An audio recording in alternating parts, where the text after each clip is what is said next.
Now, Rina, I want to get your thoughts about the moves made by this week by two high-profile Republican governors. On Friday, Texas Governor Greg Abbott had to give up on a policy of inspecting commercial trucks near the U.S.-Mexico border after a week of backlash over backed-up traffic and fears about the economic impact. And in Florida, Governor Ron DeSantis has been pushing to take over the redistricting process and draw maps Democrats say are overtly racist and aimed at protecting Republican power.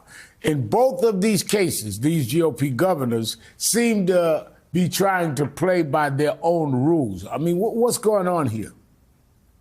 Reverend, they've taken the mask off for all of America to see. There was a time over these past couple of years where both these governors of Texas and Florida, massive states in our country, not to be discounted, had been actually applauded for their leadership during the pandemic. There were moments that looked promising and hopeful that perhaps the Republican Party nationally could turn a corner if we looked at the leadership of some of these governors. When I say they've taken the mask off, it's clear they're playing political games, games that show us that they want to make Americans in their state suffer so that they can make Democrats look bad. This is all about making Democrats look like they are the ones driving up inflation, when it's in fact Governor Abbott who did it this past week by creating supply chain issues at, for example, Laredo, Texas, the nation's largest inland port that does billions in business of exports and imports. This is clearly the governor's end goal, is to really say, if the Democrats doing this to you, I will save you in the midterms.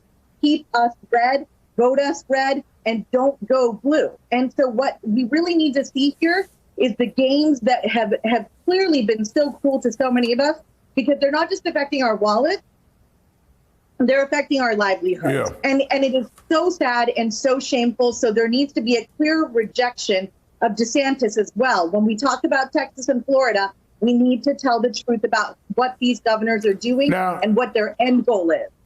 Friday, he officially endorsed hillbilly elegy author J.D. Vance in Ohio's crowded Senate Republican primary, calling him, quote, the candidate most qualified and ready to win in November.